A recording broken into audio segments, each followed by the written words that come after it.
We'd like to start with an official launch, please, and the mandatory photo opportunity. Congratulations, the launch of Catholic Orientalism.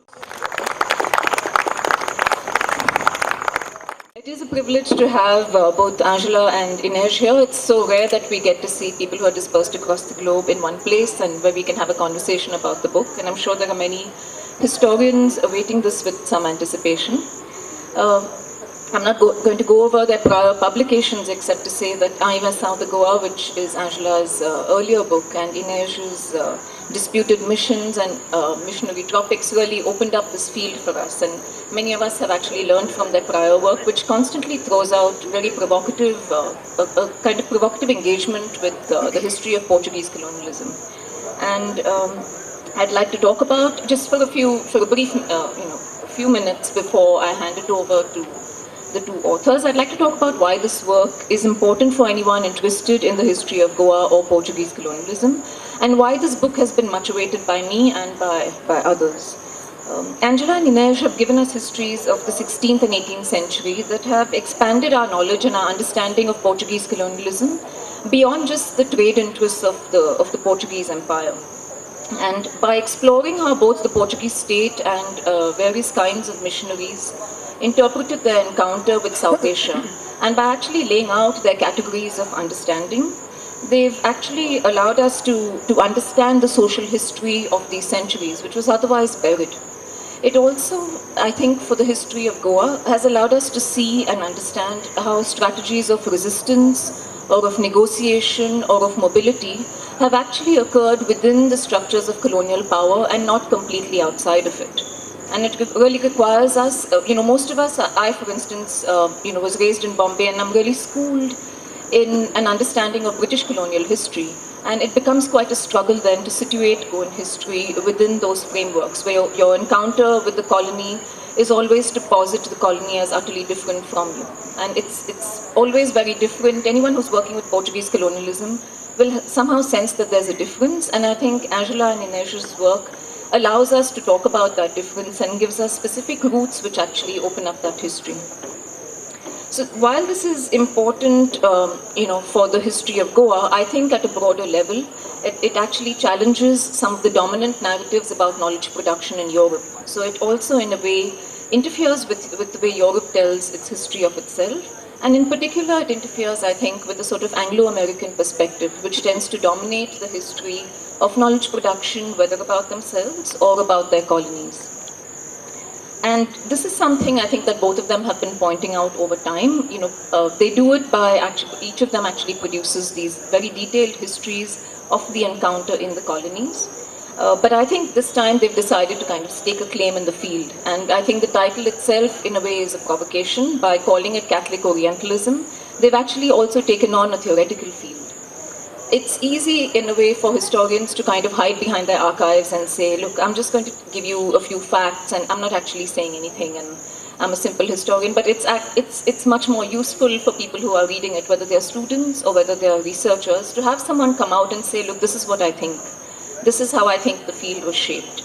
And whether we agree with them or not, I think both these authors have actually done that for us, and they've sort of planted the flag, which is going to reshape the field, whether people are going to disagree with them or not. And with that, I'd like to kind of open up the discussion, perhaps by asking both of you, what is it that you were addressing when you gave the book this title?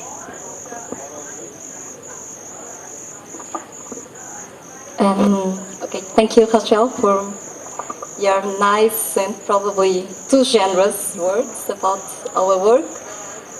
Catholic Orientalism, why? Well, obviously it's a kind of provocation because, and it's also kind of dialogue with what we usually think about Orientalism as a secular endeavor and a secular commitment that is mainly British and French. And that, in our view, it's not so secular as it pretends to be. It actually is more Protestant-like Orientalism. So when we call it Catholic Orientalism, it's also a way of saying that the other Orientalism was not as secular as it pretends to be. And also because there was this idea that the real and true knowledge was necessarily secular. So the good Orientalism was the secular Orientalism, and the knowledge produced by, in the context of Catholic imperialism, let's put it that way, was not true knowledge because it was tainted with religious belief, and so that's part of it. But I think that Ines can add something else. Actually, we didn't always call it Orientalism. We had various ideas. We knew what we wanted to do, but and we were actually working on similar topics even before we started our project together. And at one point, we were actually calling it simply knowledge. It was Catholic knowledge. Of course, I'm talking about 2006.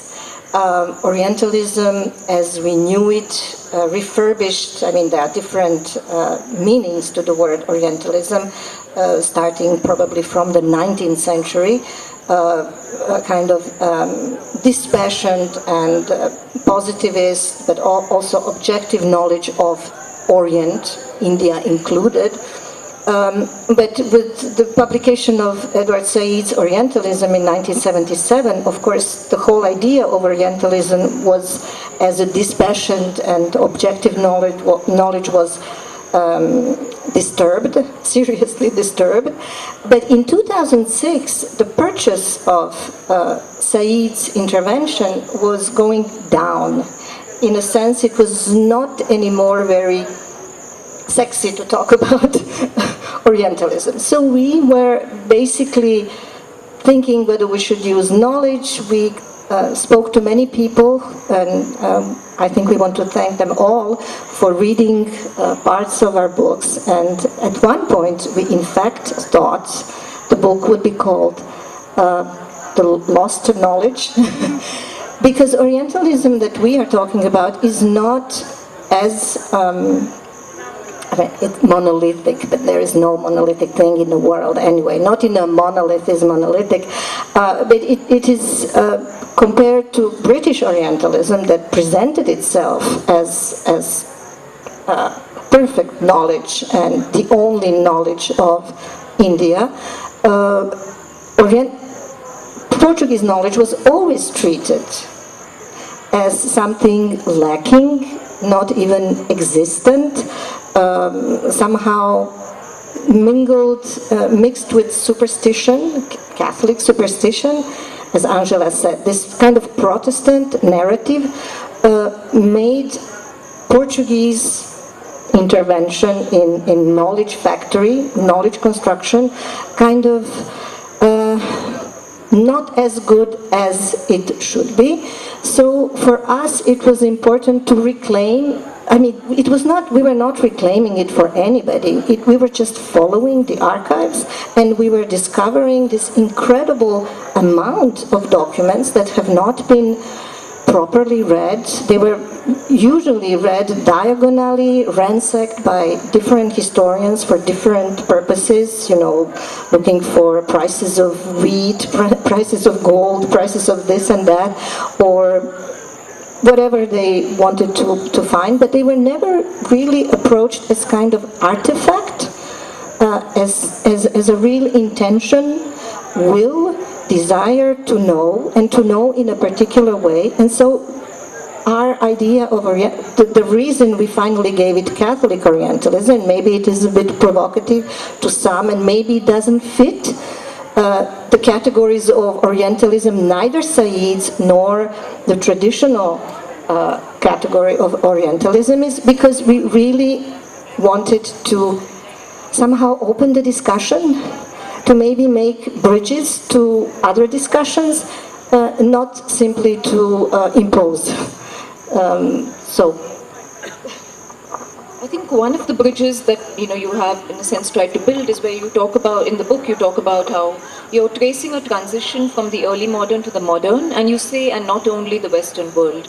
Would you like to elaborate on that? How that particular kind of formulation that it's. Yes.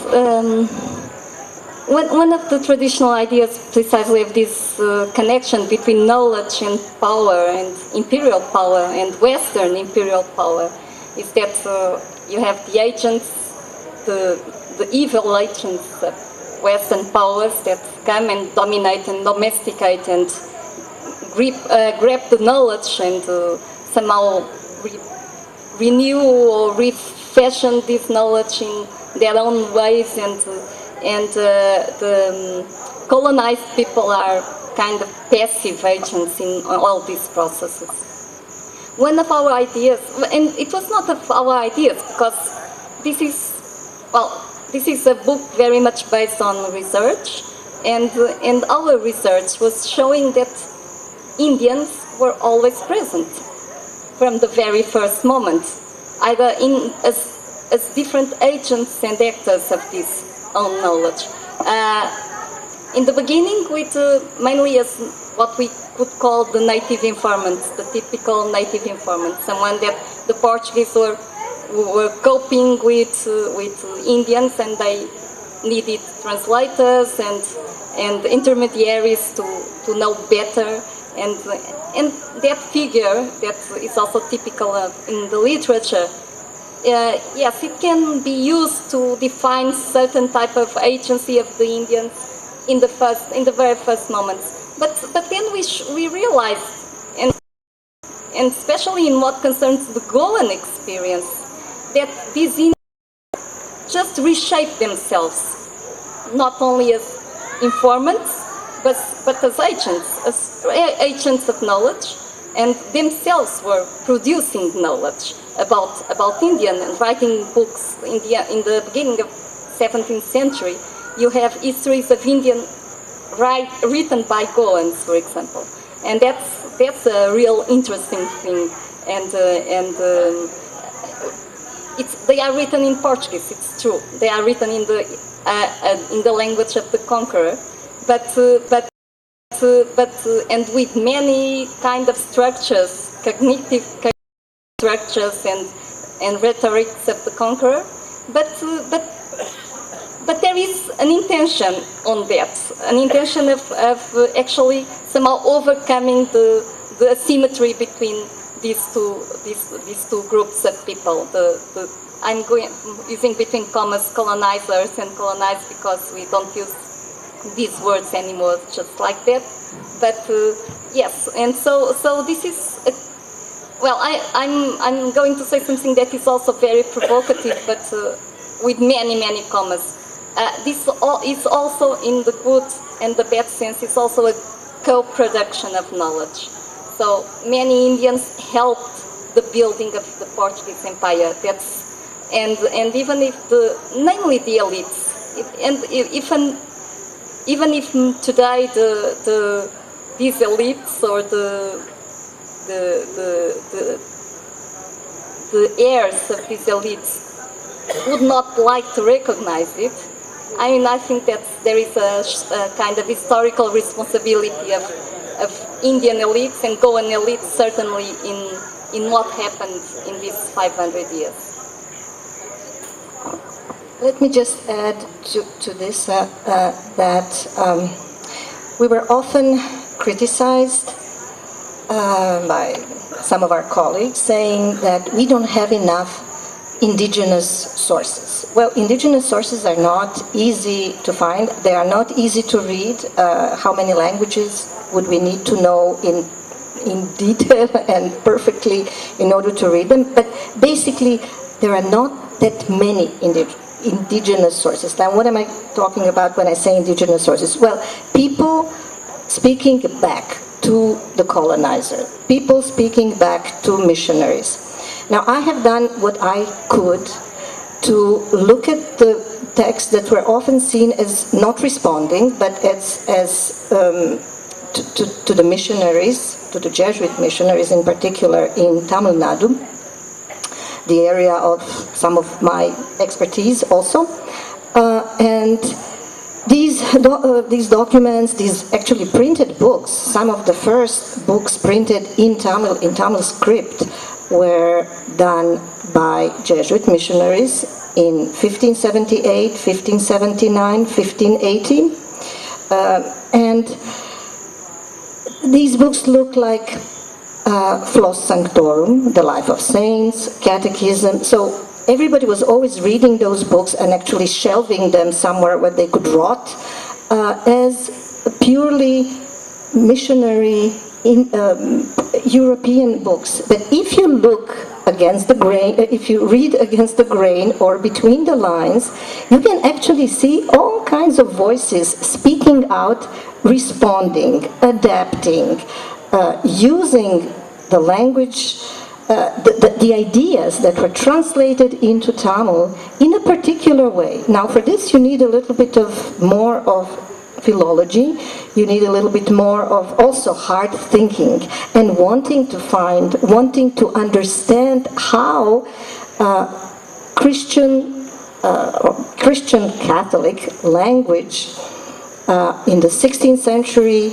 Tamil Nadu, among the, for example, Parava, pearl fishermen Christians, was being actually used by the community to completely, not to deflect the let's say, Christian message, but to deflect anything that has to do with Portuguese colonialism. There was no real colonialism there, but they have used Portuguese and Catholic framework to define themselves individually and socially as a community. And this is what historians are speaking later on as the beginning of little kingdoms, little kingdom of the Parava Catholic community with kings and everything else. But their royalty was based on the first founding Catholic texts, like, as I said, a confession manual, and a very important book in Tamil, printed in 1680, that completely, I argued in some other works of mine, changed the kind of subjectivity that changed. It's not change, it's adaptation, it's a kind of a refurbishing of interior that this book produced. So this is part of our book. There's at least one chapter where you can also read about this kind of interior refurbishing. In fact, I think, they make a very strong point. They say usually the history of science will try and persuade us that knowledge is produced only by stable societies. And they take that on to say, in fact, if we're looking at this period of Portuguese colonialism, knowledge is produced by people who are actually changing identities with each other. And I was wondering if you can maybe talk about Mateus de Castro, or you can talk about Leonardo Paes, or Nobili for that matter, as people who were doing this, because the details of that are really fascinating, which they've laid out both in this book and in their prior work. Yeah. Okay, so yes, it's one of the things that we realized when we were doing our research is that there are many producers, many and different producers of knowledge in this process. There are many different types of, well, we call them Orientalists between commas, many different types of Orientalists. Religious Orientalists, lay Orientalists, erudite Orientalists, and others that are not erudite at all.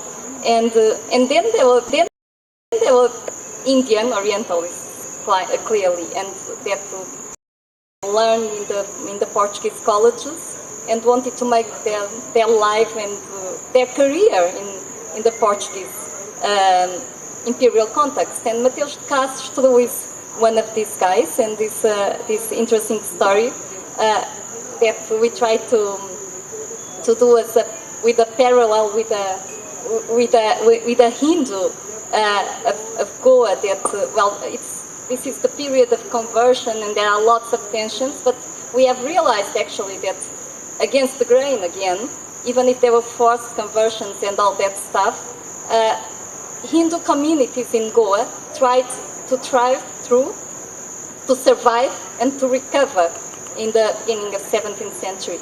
And we found this interesting story of a Hindu that goes to Benares to get all the votes and to return to Goa to recover the community in Kunchastali. That was one of the places where Hinduism was very important.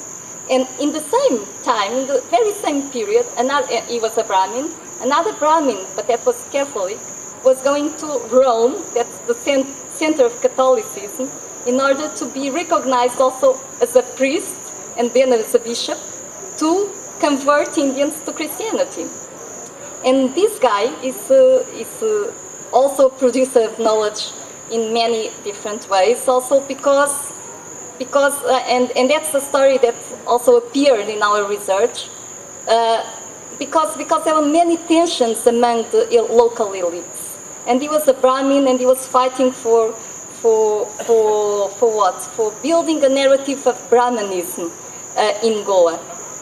So he was fighting for Brahmins, not for Goans, for sure. So he wrote this book that's Mirror of Brahmins in Rome, and in Latin and in Portuguese, and it's in 1652. Well, we don't know the precise date, but around this time, and it's one of the first moments in that an Indian is addressing a Western audience and presenting himself in his own terms.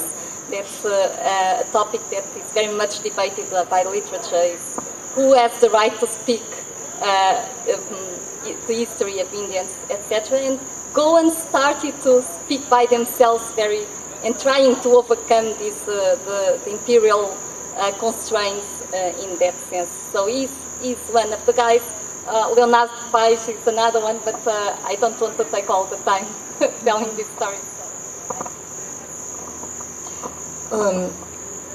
Let me continue in the same vein. The first time the word Brahmanism, Brahmanismo, was used in a treatise in 1610, written by a Portuguese missionary of quite low extraction, not very literate in Portuguese at least. His treatise is pretty badly written. Now, this treatise that in which, for the first time, he talks about infernal machine of Brahmanism. This particular treatise is actually a reaction to another, actually a set of treatises written by another Italian missionary, and they have this debate about what is Brahmanism, what is, actually we can now say, Hinduism, and also what is religion and what is not religion. And these are incredibly precocious sort of intellectual agendas that are going to shape later history. You know, the whole idea of enlightenment will start with this idea of separating religious from political. And all these debates start basically in the early 17th century, and actually in Goa and in China and in other places where missionaries were posted. So this encounter that we are chronicling, we are repertorying in our book here, is actually a kind of a global phenomenon that is going on all over the world. And actually the whole world is looking into Indian cases and commenting on Indian cases, because these debates are debated in Rome, in Madrid, in Lisbon, and then in Peru, and in Mexico City, I mean all over the world. So we have this moment where this Catholic Orientalism is actually kind of a global phenomenon, with the two Iberian powers especially working together. Now, in our book, we are also chronicling the rise of Catholic Orientalism, but we are also chronicling the fall of the Catholic Orientalism, and how in the course of the 18th century, Portuguese Empire turned to Brazil and turned to other things, and lost in this scramble for knowledge about India, and also lost in the scramble for knowledge, period, in a scramble for enforcing its own Catholic epistemic agenda. This agenda definitely goes towards the north, to the Protestant countries, who will then impose their own definition of what true knowledge is, objective knowledge is, and they will not see that this is also Protestant framework in which they were actually framing it. So in our book we were trying to address this particular really wider issue, but of course by grounding it into our fields, into our archives. You know, one of the advantages as someone who works in the 19th century of having people like Ines and Angela is that you pick up their work and you say, thank God, I don't have to do this work, they've done it for me. And you can, carry on and build on what they've done. But the other effect that their work routinely has on me is that I look at it and I say, oh my goodness, I thought this process started in the 19th century because that's what I'm looking at. And then I read their stuff and I realize it began much before. It began in the 16th and the 17th and the 18th, and it changed. And I think one of the really significant points that they make is actually about the beginnings of ethnography, which we always associate with the 19th century and with that moment of scientific production. But I think, in fact, they make a very significant point about what the Jesuits did to religion and how they divided religion into different parts in their encounter and in their attempt to understand Hinduism, and how that may have given birth to ethnography. And I'd like it if maybe just as a last point before I throw it open to the audience, if you'd like to talk about that. Okay, I just say a word and then Ines talks more about it because it's really her field. But yes, I think that's really one of the strengths of the book. That's to understand the genealogy of social theory and disciplines in the 19th century. Because most of social sciences, most of the disciplines of social sciences with their modern shape, they emerge in the 19th century. And there are founding fathers and founding documents and founding many things. But they were historically constructed in this period. And it was precisely in that period when this tension between the north of Europe and the south of Europe, not the tension, but the rotation from the southern Europe to northern Europe had already happened.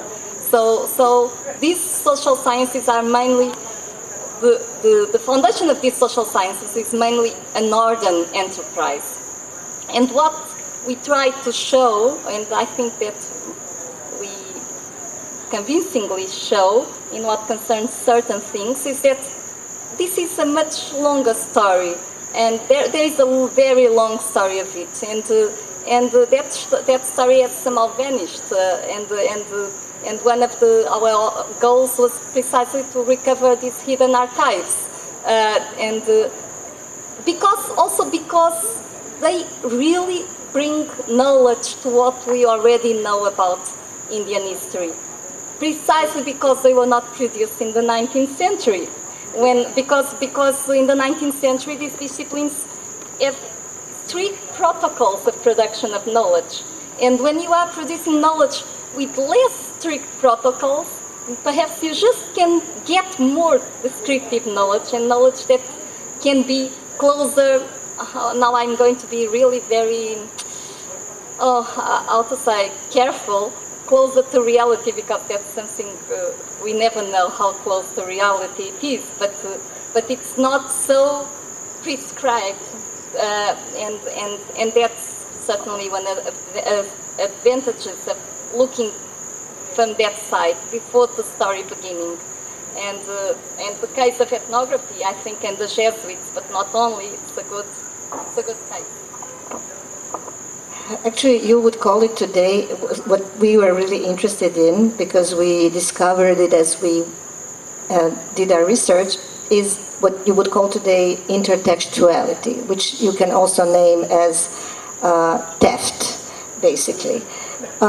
we were, like you, Rochelle, you say, okay, so this happened earlier. Well, we were having this kind of moments all the time, because what was important about so we divided our knowledges in botanical knowledge, ethnographic knowledge, linguistic knowledge, and other knowledges. What was interesting about these knowledges is that we discovered them in our archives, and then they disappeared. And they reappeared in 19th century British texts. And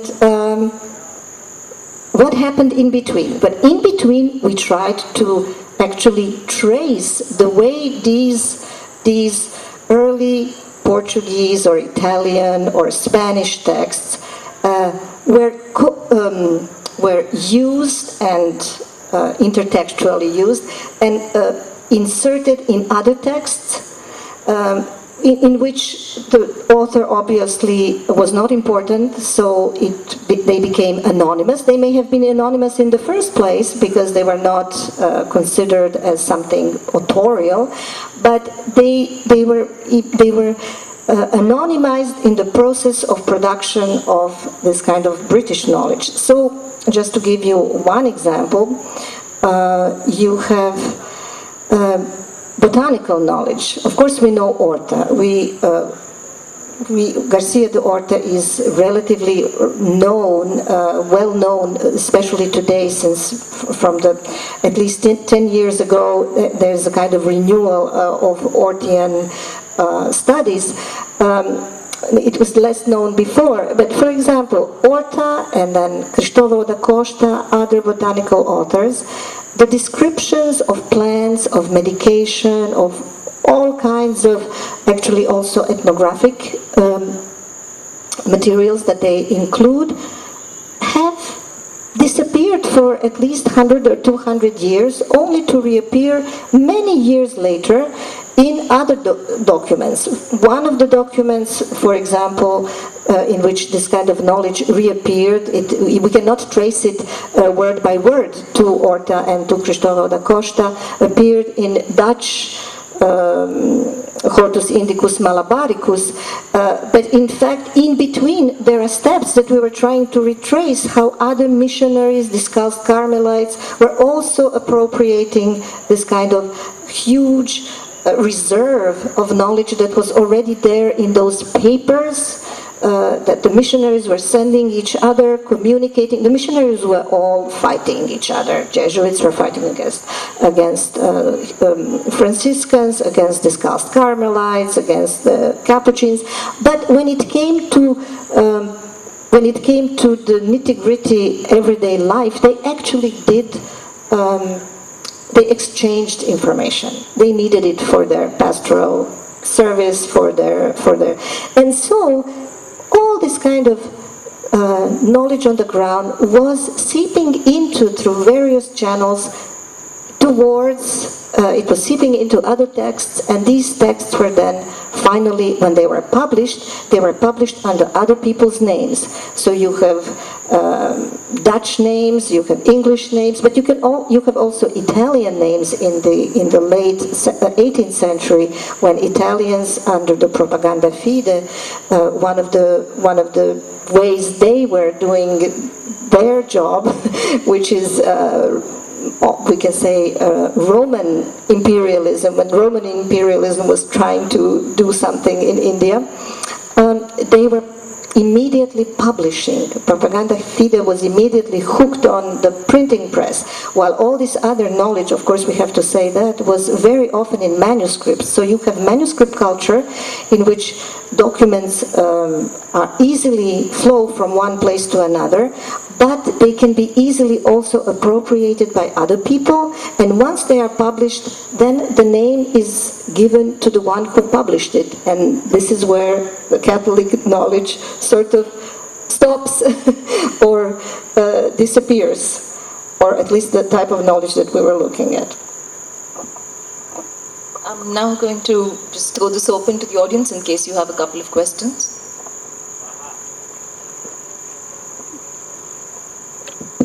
Jonathan? Just a couple of questions, if you don't mind. Please go ahead. I'm very curious about the local Indian forms of pedagogy that presumably people like Enriquez and Roberto de Nobili and Thomas Stevens, Thomas Esteban had to submit to. When Thomas Stevens learned the Ovi tradition of the Marathi Puranas, presumably he wasn't just sort of picking them up from anywhere. He would have had to have trained in some way. And to what extent is that pedagogy legible? Did Stevens, for instance, have to have a teacher of some kind who was himself subscribing to certain traditions of teaching that are somehow shaping the knowledge that we now see as Portuguese or Catholic?